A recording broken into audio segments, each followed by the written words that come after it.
नमस्कार दोस्तों, मैं Umesh Pal the success tip में आप सभी का स्वागत है। दोस्तों, आज हम लोग पढ़ेंगे बाल मनोविज्ञान यानी मनोविज्ञान साइकोलॉजी।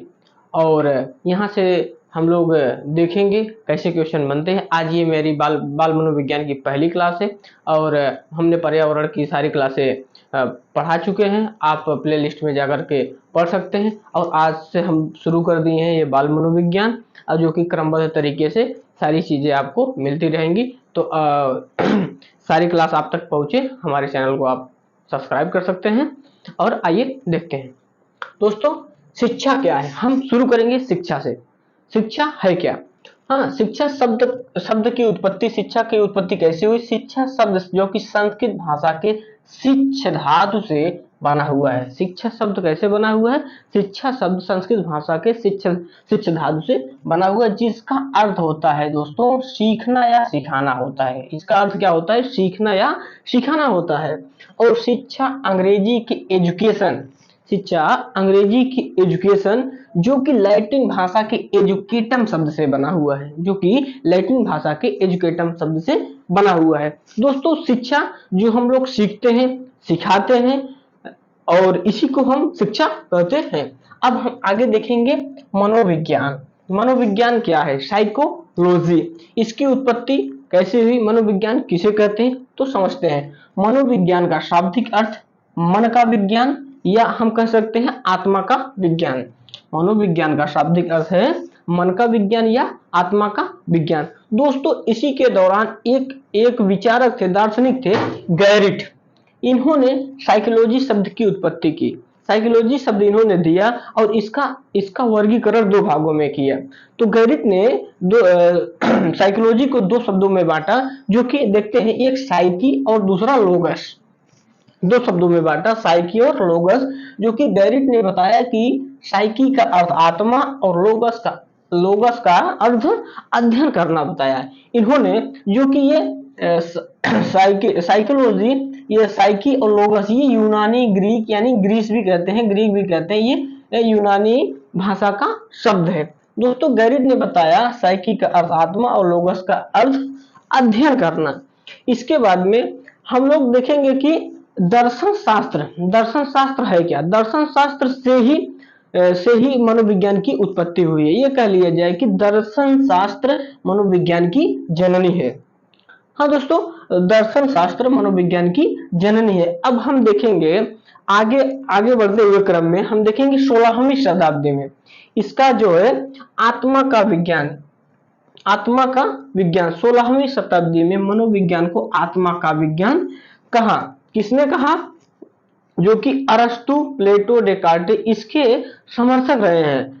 अरस्तु, प्लेटो, डेकार्टे आदि दार्शनिकों ने आत्मा के विज्ञान को मनोविज्ञान कहा, जो कि दोस्तों ये 16वीं शताब्दी में कहा। अब हम देखेंगे, आगे बढ़ते हैं, लेकिन लास्ट में इसको 16वीं शताब्दी में इसको आत्मा के विज्ञान से अस्वीकार कर दिया गया। अब देखेंगे हम मन मस्तिष्क का विज्ञान। मन मस्तिष्क का विज्ञान 17वीं शताब्दी में मनोविज्ञान को मन और मस्तिष्क का विज्ञान कहा गया।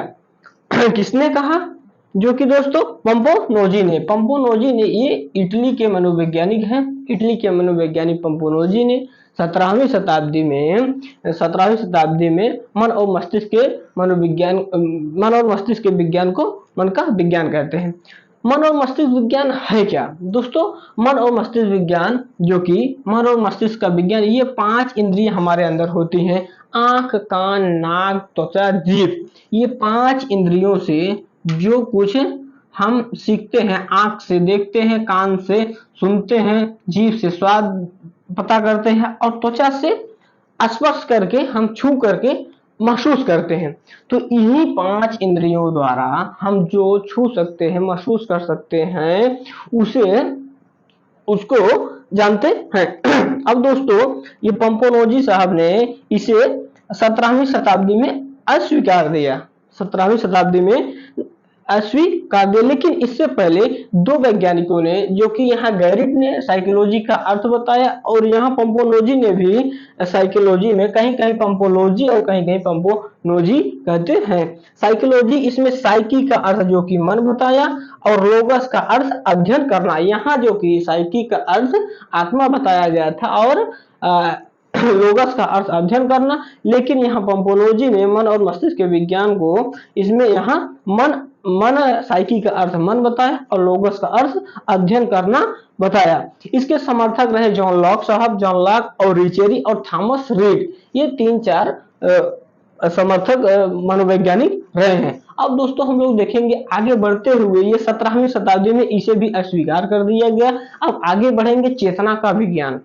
ये चेतना का विज्ञान कब आया? चेतना का विज्ञान ये 19वीं शताब्दी में 19वीं शताब्दी में मनोविज्ञान को चेतना का विज्ञान कहा गया। 19वीं शताब्दी में मनोविज्ञान को चेतना का विज्ञान कहा गया। इसके समर्थक कौन कौन से रहे हैं? इसके समर्थक जो कि विलियम जेम्स, विलियम वुड और वाइब्स या वाइल्स कहते हैं, जेम्स सल्ली, ये सभी समर्थकों ने ये मन और मस्तिष्क के विज्ञान को नकार दिया 17वीं शताब्दी में। 19वीं शताब्दी में चेतना का, मन को चेतना का विज्ञान कहा गया।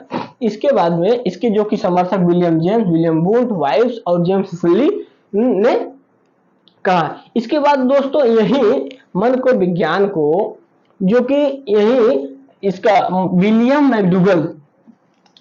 मैकडूगल आउटलाइन ऑफ साइकोलॉजी अपनी पुस्तक में चेतना शब्द को कड़ी आलोचना की। यहाँ जो कि अपनी पुस्तक विलियम मैकडूगल ने आउटलाइन ऑफ साइकोलॉजी में इस चेतना शब्द की कड़ी निंदा की कि चेतना शब्द सही नहीं है। इसके बाद यही दोस्तों होता है कि विलियम वुड ने 1879 ईस्वी में जर्मनी के शहर लिप्जिंग शहर में मनोविज्ञान की प्रथम प्रयोगशाला खोली। 1979 ईस्वी में प्रथम प्रयोगशाला खोली, जो कि तब शहर जर्मनी के लिप्जिंग शहर में, जर्मनी के लिप्जिंग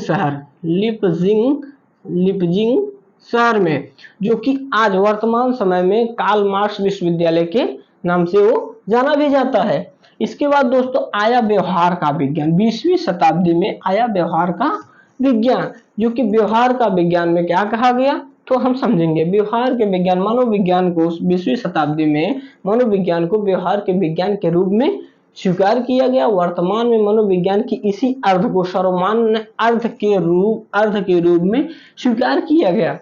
अगर पूछा जाए दोस्तों आपसे, और यहाँ से अक्सर क्वेश्चन बनते हैं, आपसे पूछ लिया जाएगा कि मनोविज्ञान की प्रथम प्रयोगशाला किसने खोली, तो विलियम वुड ने।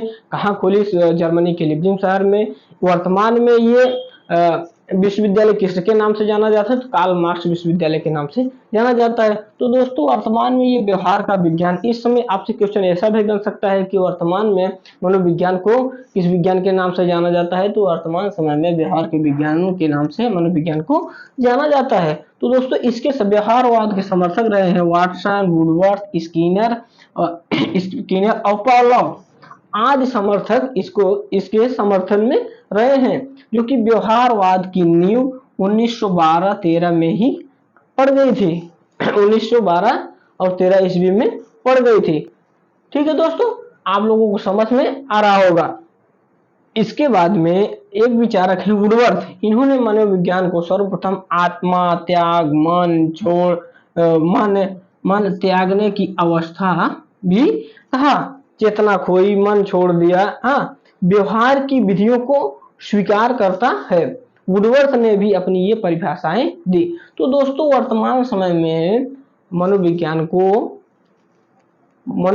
को व्यवहारवाद का विज्ञान कहा जाता है। तो दोस्तों आज हम लोगों ने ये बाल मनोविज्ञान के ये सारे टॉपिक्स देख लिए हैं और आप लोगों को ये सेशन अच्छा लगा होगा। दोस्तों इस सेशन को आप शेयर करिए, लाइक करिए और चैनल को सब्सक्राइब कर लीजिए, जैसे कि आपको ये मेरा वीडियो आप लोगों तक पहुंचता रहे। धन्यवाद, मिलते हैं अगले वीडियो में।